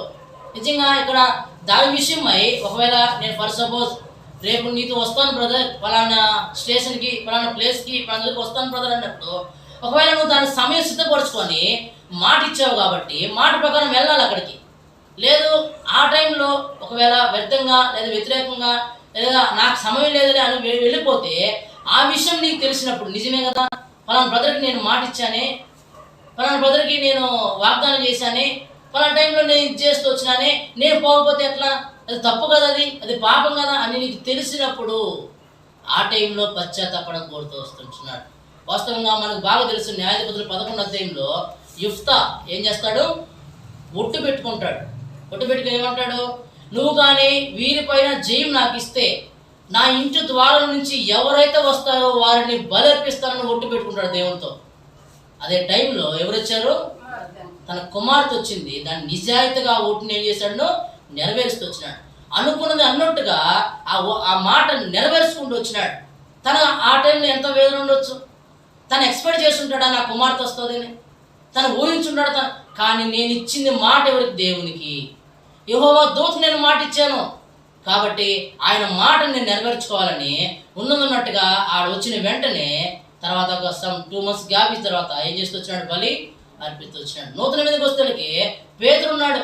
ఏమంటాడు యేసు ప్రభుతో? ఏమన్నాడు యేసు ప్రభుతో? ప్రభా నీతో కూడా నేను మరణిస్తా, వీళ్ళందరూ ఇది చేసినా కూడా నేనైతే నీతో కూడా చచ్చిపోవడానికైనా రెడీ, నీకోసం ప్రాణం ఇవ్వడానికైనా రెడీ అన్నాడు. కానీ ప్రమాదం వస్తేలకే నువ్వెవరో. ఇలాంటి ప్రగల్భాలు చాలా పలుకుతుంటారు కొంతమంది. ఆడ యుక్త వల్ల పలిగితే పర్లేదు, కానీ పేతురు వల్ల ఈ ప్రగల్భాలు వాగ్దానాలు మాటలు చాలా ఇస్తుంటాం దేవునికి కూడా. ప్రభా ఇలా చేసినాం, ఇలా చేస్తాం వాడించినప్పుడు సిచ్యువేషన్ మీదకి వచ్చినప్పుడు పేతురు వల్లే నాకెవరో నువ్వు తెలియదు, ఇలాంటి విషయాలు నీకు తెలిసినప్పుడు పశ్చాత్తాపడు. ఇలాంటి విషయాలు నువ్వు ఒట్టు పెట్టుకున్నప్పుడు, ఒక ఇలాంటి విషయాలు వాగ్దానం చేసినప్పుడు నీకు తెలిసింది తప్పని ఆ టైంలో పశ్చాత్తాప ప్రభు దగ్గర రా. దాని విషయమై యాజకుడు బలర్పించి నీ పాపాలు క్షమించి నీకు క్షమాపణ ఇస్తాడంట. అది నాలుగు ప్రేమ సహోదరా, ఇవన్నీ పాత నిబంధనలో ఉన్న కాలాలు. కానీ ప్రభు స్తోత్రము నూతన న్యూ టెస్టమెంట్కి వస్తే యేసుక్రీస్తు వారు ఒక్క బలి క్రియారూపకంగా చేసిన ప్రతి ఒక్క పాపాల విషయమై ఆయనే బలైపోయినాడు. ఇంకా మనకు మాటి మాటికి ఎత్తి, అందుకే చదివినది కీర్తన 51:16-17లో, నువ్వు బలి కోరుడు వాడు కాదు, ఒక నువ్వు బలి అర్పిస్తే నువ్వు అడిగితే నేను దహన బలి ఇస్తాను, కానీ నువ్వు అడుగుతుంది ఏంటంటే విరిగి నలిగిన హృదయం నువ్వు అడుగుతున్నావు, అది నీకు ఇష్టమైన బలి. అంటే ఒకవేళ ఈ దినాల్లో నువ్వు నిజాయితీగా ఉన్న తప్పు నీకు తెలిసినప్పుడు లేదా పశ్చాత్తాపడు ఆ విషయం నువ్వు ప్రభు దగ్గరికి వచ్చి బతిమాలుకుంటే చాలు, ప్రభు గార్చిన రక్తంలో కడగబడితే చాలు. న్యూ టెస్టిమెంట్కి వస్తే మనకి ఇచ్చిన గొప్ప ధన్యత అది. కానీ పాత నిబంధనలో ప్రతి దానికి బలి, వాడి అయిన దానికి, ఒట్టు పెట్టుకున్న దానికి, మృతమైన దానికి, తగిలిన దానికి, మాలిన ప్రతి దానికి బలి అర్పించి ఆ దినాల్లో వాడికి క్షమాపణ ఇచ్చేవారు. ఈ దినాల్లో యేసుక్రీస్తు వారు మనకి అనుగ్రహిస్తూ వచ్చినాడు. ప్రేమైన సహోదరా, ఈ 4వ వచనం మనకి ఏం నేర్పిస్తుందంటే, చాలాసార్లు ప్రగల్భాలు పలుకుతూ ఉంటాం, వాగ్దానాలు ఇస్తుంటాం, మాటలు ఇస్తుంటాం, కానీ దాని విషయమై కట్టుబడాలి. కట్టుబడడానికి ప్రభు సహాయం కోరుకోవాలి. యిఫ్తా అనుకున్నాడు, చేయగలిగినాడు. పేతురు అనుకున్నాడు, చేయలేక ఆ వ్యక్తి దేవుని ఎదుట పాపం చేయాలి. అయినా దేవుడు క్షమించినాడు. దేవుడు క్షమించి ఆయన రక్తంతో కడిగి ఆ వ్యక్తిని మళ్ళా ఆయన పరిచయం వాడుకుంటూ వచ్చినాడు. మన జీవితంలో అలాంటి అనుకూలంగా కోరుతూ వస్తున్నాడు దేవుడు. తర్వాత చూడండి, లేవికాండం 5వ అధ్యాయం. కాబట్టి అతడు వాటిలో ఏ విషయం నేను అపరాధి అయినప్పుడు ఆ విషయం తాను చేసిన పాపం తాను చేసిన పాప విషయమై యెహోవా సన్నిధికి అందులో నుండి ఆడు గొర్రె పిల్లలేనే గాని ఆడు మేక పిల్లలే గాని పాప పరిహారానికి బలిగా అట్టుకోవాలి. అతనికి పాప క్షమాపణ కలుగునట్లు యాజకుడు అతని నిమిత్తము ప్రాయశ్చిత్తము చేయడు. అతడు గొర్రె పిల్లను తేజాలని ఎడల అతడు పాపి అయినట్లు తాను చేసిన అపరాధి విషయమై 2 తెల్ల గువ్వలనే గాని 2 పావురపు పిల్లలనే గాని పాప పరిహారార్థ బలిగా ఒకదాన్ని దహన బలిగా ఒకదాన్ని యెహోవా సన్నిధికి తీసుకొని రావాలి. ఇక్కడ చూడండి, 2 బలులు కలుస్తున్నాయి. ఒకటి పాప పరిహారార్థ బలి కనబడుతుంది, రెండోది దహన బలి కూడా కనబడుతుంది. వాస్తవంగా ఈ మాటలు తప్పు చేసింది, పశ్చాత్తాపడింది మొదటి 4-5 వచనాలలో. ఏడుకొస్తలకి దాని విషయమై పాప పరిహారార్థ బలి లేదా దహన బలి రెండింటికి అర్పించాలి. అంటే దహన బలి దేని చూపిస్తుంది? యేసుక్రీస్తు యొక్క వ్యక్తిత్వాన్ని చూపిస్తుంది దహన బలి. రెండోదిగా పాప పరిహారార్థ బలి యేసుక్రీస్తు వారు ఆయన పాపం లేనివాడు, ఆయన పని, ఆయన నిజమైన నమ్మకమైన సేవకుడు చూపిస్తుంది. అంటే ఆ దినాల్లో యాజకుడు వాళ్ళు క్రియారూపకంగా చేసిన అపరాధం నిమిత్తం చేసిన పాప నిమిత్తమై ఆ వ్యక్తి మేకపిల్ల, ఆడ మేకపిల్ల కావచ్చు, మగపిల్ల మేకపిల్ల కావచ్చు, ఆ పావురం ఏదైతే కావచ్చు, అవి తీసుకొచ్చి యాజకుడికి అప్పగిస్తే, ఇదో మేము చాలాసార్లు నిజం మాట్లాడాక నిజాయితీ మేము చూస్తూ వచ్చినాం, ఇదో ఒప్పుకుంటున్నాం అని అన్నప్పుడు ఆ వ్యక్తి అక్కడే బలి అర్పిస్తాడు. అప్పగించి వాళ్ళ జీవితంలో క్షమాపణ ఇచ్చేవాడుగా ఉన్నాడు. తర్వాత ఇదిగో పవిత్రమైన ఆజ్ఞ విషయంలో నిలబడక రహస్యంగా చేసిన పాప విషయం ఒప్పుకోలేకపోతూ వచ్చినాం, ఇదో క్షమించని అన్నప్పుడు అదే ఆడపిల్ల ఏదైతే ఉందో ఆ మగ గొర్రెలు అదో తీసుకొచ్చి బలి అర్పించి మళ్ళీ క్షమాపణ ఇచ్చేవాడు. అట్లా కంటిన్యూగా ఉంటూ వచ్చింది. కానీ న్యూ టెస్టిమెంట్కి వస్తువులకి ఇక్కడ పాప పరిహారార్థ బలి ప్లస్ దహన బలి ఈ 2 క్రీస్తును చూపిస్తున్నాయి. అనగా దహన బలి క్రీస్తు యొక్క వ్యక్తిత్వం. మనం చూస్తూ వచ్చిన మొదలైతే దహన బలి చాలా విషయాలు ఉన్నాయి. అది పాపం లేనిది, అది లోపరహితమైంది, అది అలాంటిది ఆయన వ్యక్తిత్వాన్ని చూపిస్తుంది. అలాంటి దాన్ని తీసుకొచ్చి బలి అర్పించి వారికి క్షమాపణ తీసుకురావాలి. న్యూ టెస్టిమెంట్కి వస్తువులకి యేసుక్రీస్తు వారే నీ నా కొరకు పాప పరిహార బలిగా చేయబడుతూ వచ్చినాడు. నిన్ను నన్ను సరైన క్షమాపణ ఇవ్వడం కొరకు, నిన్ను నన్ను క్షమించడం కొరకు ఆయన దహన బలిగా చేయబడుతూ వచ్చినాడు. ప్రియమైన సహోదరా, ఇక్కడ చేర్చిన నీ జీవితంలో ఇంకను ఒకవేళ అలాంటి క్షమాపణ లేకపోతే, అలాంటి వారు వారానికి సంవత్సరానికి వెళ్ళి చేసిన క్రియారూపకంగా చేసిన పాపాల విషయమై ఆ యాజకుడి దగ్గరికి తీసుకెళ్ళి అయ్యా మనం క్షమించు అన్నప్పుడు వాళ్ళు మళ్ళీ చేస్తూ వచ్చినారు. ఒకవేళ ఇక్కడ చేరొచ్చు నీ జీవితంలో పూర్తి క్షమాపణ కావాలంటే, క్షమాపణ మనసు నీకు కావాలంటే, ప్రభు యేసుక్రీస్తు వారు నీ కొరకు నా కొరకు ఆ సిలువలో బలైపోతూ వచ్చినాడు. నీ కొరకు నా రక్తం కారుస్తూ వచ్చినాడు. నువ్వు పశ్చాత్తాపడి చేసిన పాప విషయమై ప్రభు దగ్గర రాగలిగితే, ప్రభు కార్చిన రక్తంలో కడగబడితే దేవుడు నిన్ను క్షమించి తన బిడ్డగా తన సొత్తుగా చేసుకునేవాడుగా ఉన్నాడు. ప్రియమైన సహోదరా, అలాంటి అనుకూలం రావాలని కోరుతూ వస్తున్నాడు.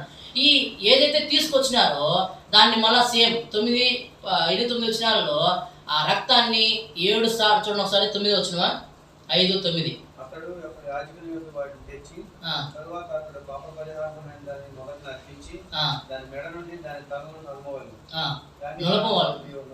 కానీ ఓడదీయకూడదు. ఇది ఏం రాయబడుతూ వస్తుంది ఈ మాట అంటే, ఒకవేళ ఏదైతే ఆ బలి అర్పించడానికి తీసుకొస్తున్నారో దాన్ని ఆ యాజకుడు దాన్ని నులిపేయకూడదు, దాన్ని ఒకసారి మెడ ఉంచేయకూడదు అంట. దాన్ని ఏం చేయాలంట, దాన్ని దాని ముందు నులపకూడదు. మళ్ళీ ముందే ఉంది ఫస్ట్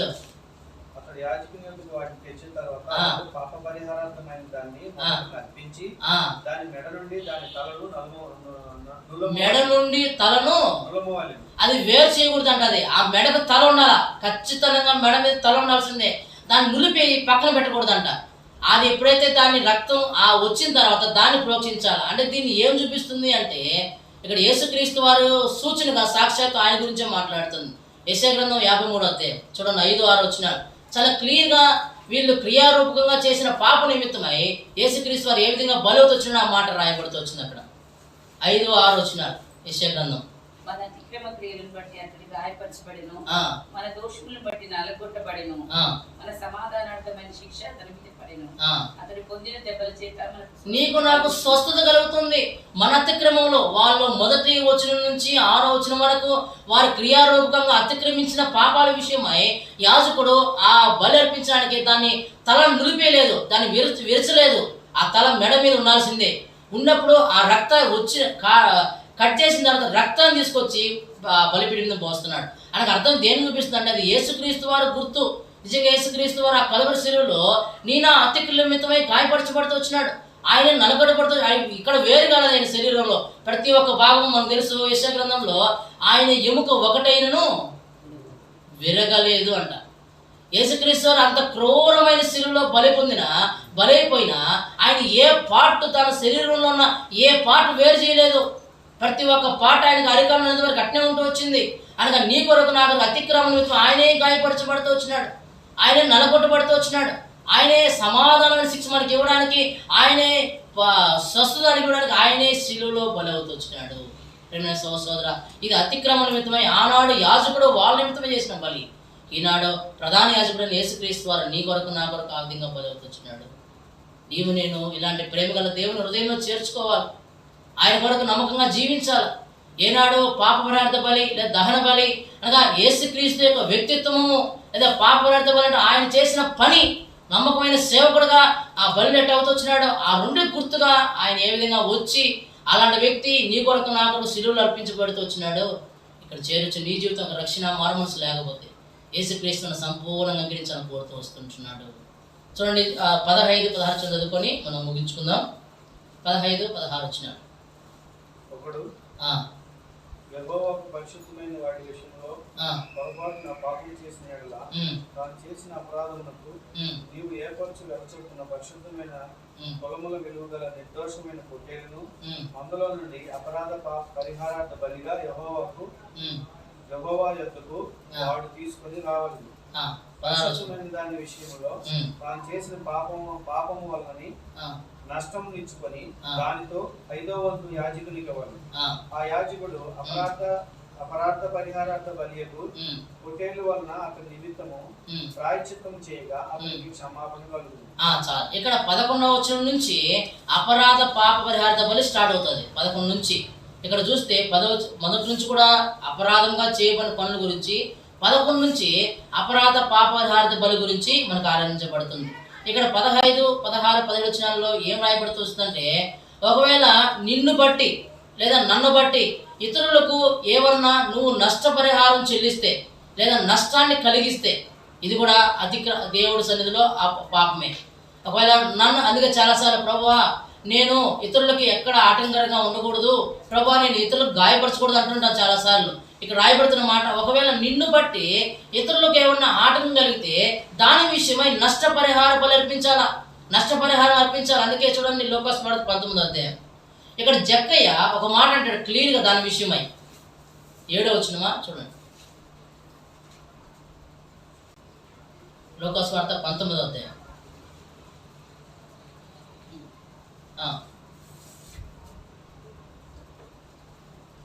నిలబడి ఇదిగో ప్రభువా నా ఆస్తిలో సగం బీదలకు ఇచ్చుచున్నాను. నేను ఎవరి యొద్ద నేను అన్యాయంగా దేన్నైనా తీసుకుని అతనికి 4 మరలా చెల్లించాలి. చాలా క్లియర్గా నన్ను బట్టి ఇతరులు చాలా మంది ఇదైపోతూ వచ్చినారు. నేనే అన్యాయంగా వాళ్ళ దగ్గర తీసుకుంటూ వచ్చిన, నన్ను బట్టి వాళ్ళు దాని విషయమై ఒకవేళ ఆ దినాల్లో ఎవరన్నా చేస్తే దాని విషయమై బలి అర్పించాలా. ఎలాంటి బలి అంట? ఒక నిర్దోషమైన పొట్టేలు తీసుకెళ్లాలంట. అది యేసుక్రీస్తు వారి గురించి చూపిస్తుంది, నిర్దోషమైన పొట్టేలు. ప్రేమైన సహోదర, అంటే ఒకవేళ మనల్ని బట్టి ఇతరులు ఎక్కడ గాయపరచబడకూడదు, మనల్ని బట్టి ఇతరులు ఎక్కడ బాధపరచబడకూడదు, మనల్ని బట్టి ఒకవేళ ఆ దినాల్లో చేస్తూ వచ్చినప్పుడు దాని విషయమై ఒక నష్టపరిహారం చెల్లించాలి. ఇక్కడ జక్కయ్య అదే చేస్తున్నాడు, అయ్యా నేను 4 చెల్లిస్తా. ఎందుకంటున్నాడు ఆ మాట? ఆల్రెడీ నేను రకరకాల వడ్డీ వ్యాపారం చేసి ప్రజలను చాలా పీడించుకుని తిన్నాను, నా స్థితి నాకు అర్థమవుతుంది, నా పాపం నాకు తెలుస్తుంది, నేను పశ్చాత్తాపడుతున్నాను, నువ్వు పరిశుద్ధులుగా ఉన్నావు కాబట్టి నీ ఎదుట నేను నా స్థితి ఒప్పుకుంటున్నాను, ఒకవేళ ఎవరైనా గాయపరిస్తే దయతో ఒప్పుకున్నాను, దయతో క్షమించు, ఎవరికైనా ఇంకా 4 ఇస్తా ఎవరికైనా తను చేసిన దాని విషయమై పశ్చాత్తాపడుతున్నాడు. అనగా నీ నా జీవితం 15-16 ఏం చూపిస్తుందంటే అపరాధ పరిహార్థ బలి. దేనింటే ఇక్కడ ఒకవేళ నిన్ను బట్టి ఇతరులకు ఏమన్నా బాధ కలిగినప్పుడు, నిన్ను బట్టి ఇతరులు ఎవరన్నా కొంచెం ఇదిలోకి వెళ్ళినప్పుడు, దాని విషయమై నీ మనస్సాక్షికి చెప్పినప్పుడు, అపరాధంగా నీకు చూపించినప్పుడు పశ్చాత్తాపడు. దాని విషయమై యాజకుడి దగ్గరికి ఒక నిర్దోషమైన పొట్టేలు తీసుకెళ్ళి అర్పించాలంటున్నాడు. ప్రేమైన సహోదరా, ఈ బలి విషయమే కూడా యేసుక్రీస్తు వారు నీకు నాకు బలి అవుతూ వచ్చినాడు. తర్వాత 10వ వచనంలో యాజకుడికి ఏమి ఇవ్వాలంట? ఎన్నో వంతు ఇవ్వాలంట? 5వ వంతు ఇవ్వాలి. ఇది ఏమి చూపిస్తుంది? దర్శన భాగం విషయం, టైత్ను చూపిస్తుంది. ఒకవేళ నువ్వు నీ విషయమై ఆయన పశ్చాత్తాపడిన తర్వాత, నీ విషయమై యాజకుడు బలి అర్పించిన తర్వాత నీ నా జీవితంలో దేవుడికి ఇవ్వాల్సింది ఇవ్వాలి ఖచ్చితంగా. ఆ దినాలను అందుకే మలాకి గ్రంథం 3వ అధ్యాయం 8-9 చూడండి.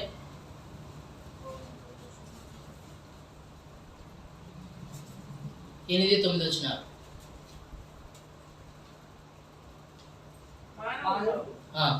దేవుని ఎంత దొంగిలినా అయితే మీరు నా వద్ద దొంగిలితిరి. దేని విషయంలో మేము నీ యొద్ద దొంగిలితిమి?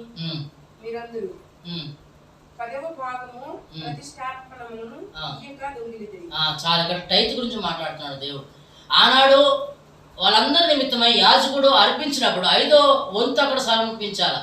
కానీ ఇక్కడ రాయబడుతున్న మాట ఏంటంటే నీ నా జీవితంలో ఒకవేళ ప్రభు నిన్ను ప్రేమించి నీకు ఉద్యోగం ఇచ్చి బలనిపించిన తర్వాత నువ్వు టైత్ అనేది ఇవ్వాలి. దాని విషయంలో ఎప్పుడు దొంగిలించే తత్వం మనలో ఉండకూడదు. ఎప్పుడు ఒకవేళ ప్రేరేపణ నీకు ఇయ్యాలి వచ్చినప్పుడు ఖచ్చితంగా టైత్ చెల్లించాలి దేవునికి. ఇక్కడ అడుగుతారు, మేమేం దొంగతనం చేసినాం, మేమేం చేయలేదు కదంటే, ప్రభుకి ఇవ్వాల్సిన 10వ దర్శన భాగం విషయంలో మీరు దొంగిలిస్తూ వచ్చినారు, మీరు దాని విషయంలో దేవునికి ఇవ్వాల్సింది ఇవ్వలేదు అని ఒకవేళ మీరు ఇస్తే కింద 3వ అధ్యాయం 10వ వచనంలో ఆకాశ వాక్యం విప్పి మిమ్మల్ని నేను ఆశీర్వదిస్తాను అంటే ఇక్కడ రాయబడుతున్న మాట, నీవు నేను ప్రభుకి ఇవ్వాల్సిన అంటే పర్టికులర్గా ఇవ్వాలని కాదు ఇక్కడ. కానీ ఆ దినాల్లో మనం దొంగతనం చేసే తత్వం మనం రాకూడదు. ఒకవేళ ప్రభుకి ఇవ్వాల్సిన ఆ మనస్తత్వం నీకు వచ్చినప్పుడు, ఇవ్వాలని మనసు నీకు ప్రేరేపించినప్పుడు ఒకవేళ దాన్ని దొంగిలించే తత్వం మనం రాకూడదు. ఆ దేవునికి ఇవ్వాల్సిన దాంట్లో దశమభాగం ఇవ్వాలా. చాలాసార్లు ఈ విషయంలో మనం వెనకంజి వేసిన వారంగా ఉన్నాం. చాలాసార్లు ఇచ్చే విషయంలో చాలాసార్లు సేవకులు కావచ్చు, విశ్వాసులు కావచ్చు, ఉద్యోగస్తులు కావచ్చు, దేవుడు ప్రేరేపించి చాలా ఇచ్చినప్పటికీ మనం రిటర్న్ దాని విషయమై ప్రభుకి ఇవ్వలేని వారంగా చాలాసార్లు నష్టపోయిన వారంగా ఉంటున్నాం. దాని విషయం దేవుడు ఇక్కడ ఏమంటున్నాడు, ఆ 5వ వంతు ఆయనకి ఇవ్వాల్సిన దాంట్లో మీరు దొంగిలిస్తూ వచ్చినారు, ఆ టైత్ విషయంలో పడిపోతూ వచ్చినారు. అందుకే ప్రసంగి 5వ అధ్యాయం 5వ వచనంలో చూడండి ఒకసారి, ఒకవేళ మీరు ఇవ్వాలని మొక్కుబడి చేసుకున్నప్పుడు ఆ మాట చూడడం చాలా బాగుంటుంది. 5వ అధ్యాయం 5వ వచనం ప్రసంగి, నీవు బ్రతుకొని దాన్ని చెల్లించుము, నీవు బ్రతుకొని చెల్లింపకుండుట కంటే బ్రతుకొనకుండుటే మేలు. చాలా క్లియర్గా ఒకవేళ నువ్వు ఇవ్వాలని ప్రభుకి ఇవ్వాలని మొక్కుబడి చేసుకుంటే అది ఇవ్వడానికి ముందుకు రా. కానీ కాకుండా నువ్వు ఒకవేళ ఇప్పుడు మొక్కుకొని ఎప్పుడో ఇస్తానంటే మాత్రము ఆ సిచ్యువేషన్ బట్టి నువ్వు మొక్కుపోవడమే మంచిది, నేను ఈయనను అనుకోవడమే మంచిది దేవునికి. ఇంకా ఆ మాట అంట ఇక్కడ 5వ టైత్ విషయంలో నీవు నేను కూడా అలానే యాజకులకు వాళ్ళు ఇస్తూ వచ్చినారు. ఆ విషయంలో కూడా దొంగతనం చేస్తూ వచ్చినారు, అంటే దొంగిలిస్తూ వచ్చినారు ఇవ్వకుండా. ప్రియమైన సహోదర, ఈనాడు ఈ సమయంలో ప్రభు యేసుక్రీస్తు వారు నీ కొరకు నా కొరకు అలాంటి సిలువలో అర్పించంత ఆయన ఫోర్స్ చేయట్లేదు ఇప్పుడున్న నూతన నిబంధనలో. ఒకవేళ నువ్వు ఇయ్యాలని అనుకుంటే కానీ అట్ట కాకుండా నువ్వు ఒకవేళ ముక్కుబడి చేసుకొని దాన్ని మర్చిపోయో లేకపోతే అవసరం లేదనుకోనో లేకపోతే నెగ్లెక్ట్ చేస్తే మాత్రము ఆ టైంలో నువ్వు ముక్కుపోవడమే మంచిది, ముక్కుకుండా ఉండడమే మంచిది. ఆ విషయాన్ని అక్కడ మాట్లాడుతూ వస్తున్నాడు. ప్రేమైన సంవత్సరం మన జీవితంలో ఆ రెండు పదే మనకు అది కనపడుతూ వస్తుంది. మనల్ని బట్టి మనుషులకు ఏమైనా గాయపరిచినా బాధ పెట్టినా ఆ తప్పు చేశానని మనసు నీకు కలిగినప్పుడు నష్టపరిహారం చెల్లించాలి. రెండోదిగా యాజకులు ఇవ్వాల్సిన 5వ వంతు ఇచ్చే విషయంలో ఒకళ్ళు దొంగిలించిన దాని విషయమై నువ్వు నిర్దోషమైన పొట్టే నడిపించాలి. కానీ న్యూ టెస్టమెంట్కి వస్తే యేసుక్రీస్తు వారు ఆ విధంగా చేస్తూ వచ్చినాడు. అలాగే నీ కొరకు నా కొరకు ఆయన కలువరి శిలువలో తనను తాను అప్పగించుకుంటూ వచ్చినాడు. నిర్దోషమైన ఈ పాపల విషయమై కూడా, ఈ అపరాధ బలి విషయమై కూడా తను తాను శిలువలో అప్పగించబడుతూ వచ్చినాడు. ప్రేమైన సోదర, చివరిగా మనం చూసుకొని చివరిగా ఈ అధ్యాయం మొత్తం మనకి ఏమి నేర్పిస్తుందంటే, మొదటిగా విశ్వాస అనే వ్యక్తి నిజమే మాట్లాడాలా. రెండోదిగా ఒకవేళ రహస్యంగా ఏదన్నా తప్పు చేసినప్పుడు దాని విషయమై పశ్చాత్తాపడి ప్రభు దగ్గర క్షమాపణ అడగాల. మూడోదిగా చూస్తే ఒకవేళ ప్రామిస్ నువ్వు చేస్తే దేవునికి ఒట్టు నువ్వు పెట్టుకుంటే నిజంగా చేయడానికి ముందుకు రావాలా. తర్వాత నిన్ను బట్టి ఇతరులు గాయపరచబడకుండా, నిన్ను బట్టి ఇతరులు బాధపడకుండా ఉంటే ఒకవేళ మనస్సాక్షి నీకు చూపించినప్పుడు ఆ వ్యక్తికి నష్టపరిహారంగా తీసుకురావాలా, లోతు జక్క చేసినట్టు. తర్వాత ఆ టైత్ విషయంలో దొంగతనం అనేది మనం చేయకూడదు. యాజకులకు ఇవ్వాల్సిన అది అర్పణ. అందుకే యేసుక్రీస్తు వారు చాలా స్థలాల్లో కుష్ఠరోగిని కానీ చాలా మందిని బాగు చేసినప్పుడు మోషే ఏమంటాడు, మోషే మీకు ధర్మశాస్త్రంలో ఏం చెప్తూ వచ్చినాడో దాని మీద చెల్లించండి. అంటే పర్టికులర్ కాదు అక్కడ. అంటే న్యూ టెస్టిమెంట్లో ఖచ్చితంగా ఇయ్యాలని ఎక్కడ లేదు, ఎక్కడ బైబిల్లో కూడా మనకు కనపడదు. అది ఒకవేళ దాని విషయంలో ముక్కుబడి చేసుకుంటే చెల్లించు, లేదా ముక్కుబడి చేసుకున్న తర్వాత కూడా మౌనంగా నెగ్లెక్ట్ చేస్తే మొక్కుపోకపోవడమే మంచిది. దాని గురించి అసలు ప్రశ్న కూడా తేగాలి. ఆ విషయాన్ని మాట్లాడుతూ వస్తున్నాడు. ఈ చిన్న చిన్న క్రియారూప అపరాధ దోషముల విషయమై నీవు నేను బలి అర్పించాలి. ఈ దినాలలో ఆ దినాల్లో వారు చేస్తూ వచ్చినారు. న్యూ టెస్టిమెంట్లో వీటన్నిటి నిమిత్తమై పాప పరిహార బలిగా కావచ్చు, అపరాధ పాప పరిహారం కావచ్చు, యేసుక్రీస్తు వారే బలి అవుతూ వచ్చినాడు. ఆయన నీ కొరకు నా కొరకు ఆయన శిలువలో అప్పగించబడుతూ వచ్చినాడు. చివరిగా ఈ లాస్ట్ చదువుకొని ప్లాన్ చేసుకుందాం. చూడండి ఒకసారి 5వ అధ్యాయం లాస్ట్ వచ్చి కలిసి చదువుకుందాం అందరం కలిసి.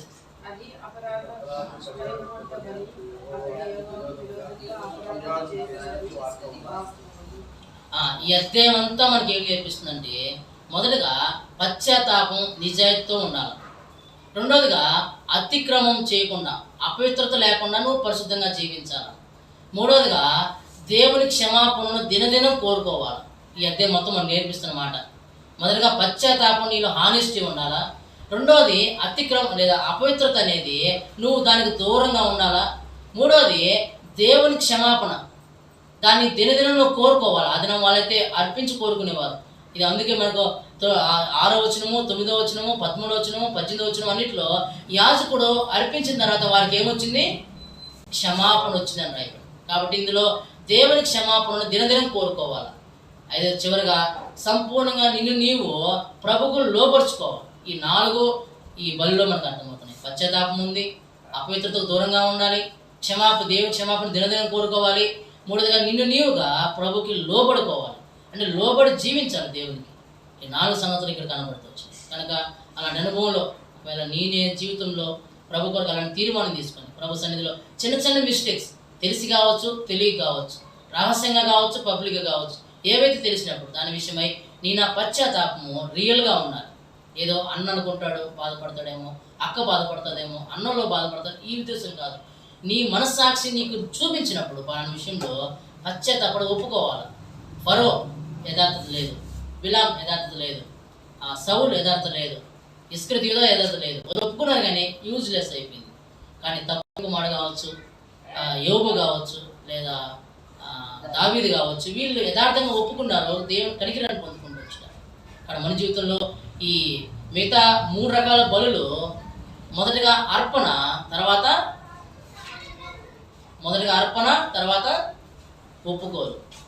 ఇప్పుడు ఈ 2 రకాల బలులు, మొదట ఒప్పుకోలు, తర్వాత అర్పణ. మొదటిగా నువ్వు ఒప్పుకోకుండా బలి అర్పించడానికి ఛాన్స్ లేదు. ఇది ఈ 5 రకాల బలుల గురించి మనము కొన్ని సంగతులు నేర్చుకున్నాం.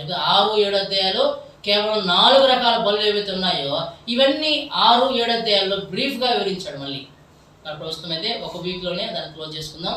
తర్వాత యాజకుడు ఎలా ఉండాలి, 8వ అధ్యాయం నుంచి 10వ అధ్యాయం యాజకుడి లక్షణాలు ఏంటి, యాజకుడు పరిచర్య ఎలా ఉండాలనేది ప్రస్తుతం అయితే ముందు దినాల్లో చూస్తాం. దేవుడి మాటలను ప్రార్థన చేసుకుందాం.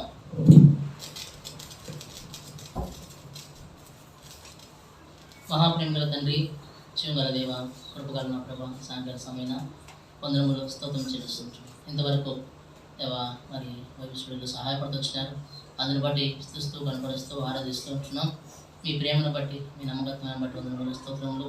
నిజమే తన ప్రభా అనేక సార్లు క్రియారూపకంగా తన ప్రభా తెలిసి తెలియక అనేక సార్లు దేవా మరి పాపంలో పడి వచ్చినప్పుడు ఆ దినాల్లో వారు బలర్పించేవారు. దేవా రకరకాల మేకలు గొల్లు తీసుకుని అర్పించేవారు. ఈ దినమైతే నా కొరకు మా కొరకు మీరు ఒక్క బలిగా చేయబడుతూ వచ్చినారు. మా అందరి పాప నిమిత్తమై రహస్యంగా పబ్లిక్గా చేసే పాప నిమిత్తమై మీరే బలవుతూ వచ్చినారు.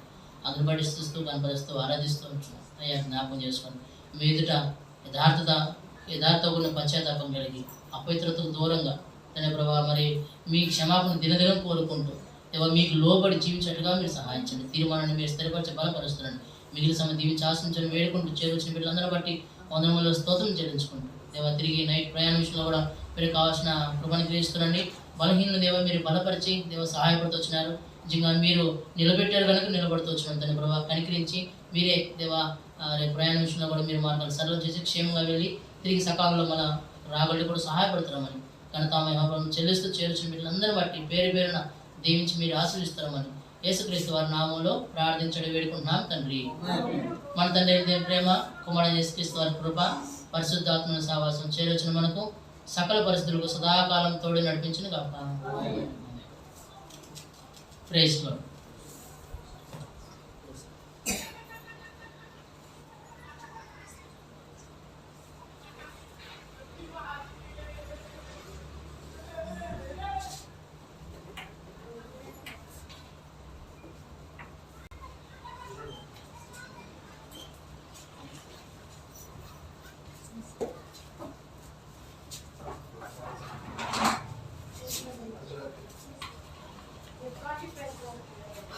శనివారం మీటింగ్ చేద్దామని వస్తున్నాను.